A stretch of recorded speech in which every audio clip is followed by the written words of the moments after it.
le village du Vernet est fermé et la vie là-bas est calme malgré le drame. La famille d'Émile, elle, se réfugie dans le silence et refuse de parler à la presse, ne serait-ce que par le biais de son avocat. Un comportement qui va de pair avec son quotidien dans le hameau.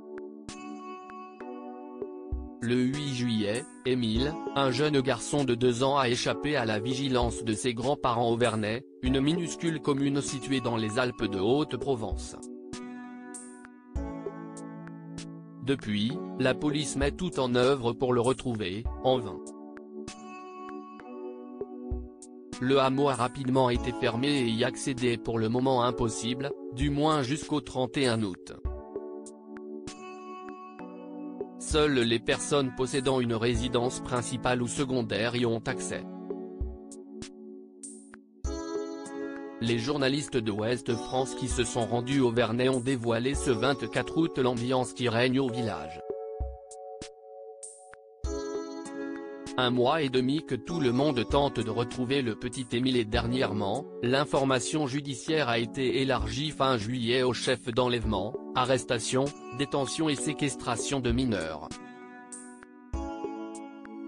Alors que l'enquête au cœur de la vie des 130 habitants du Vernet n'a toujours rien donné et que le préfet et le parquet d'Aix-en-Provence ont choisi de ne plus s'exprimer, le journal a pu approcher un habitant un peu plus causant.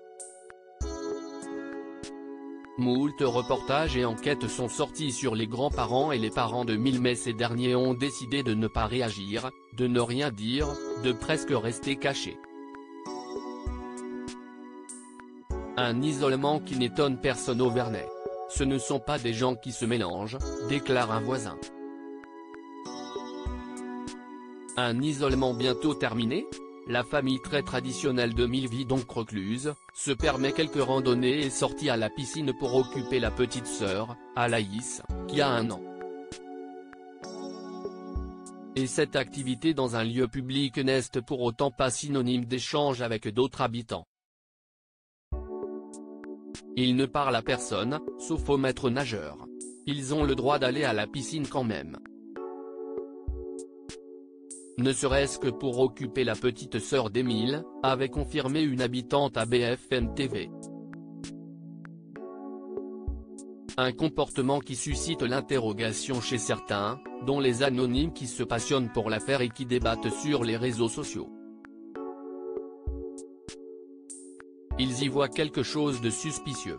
Mais cet isolement pourrait bientôt prendre fin avec la possible réouverture du village le 31 août.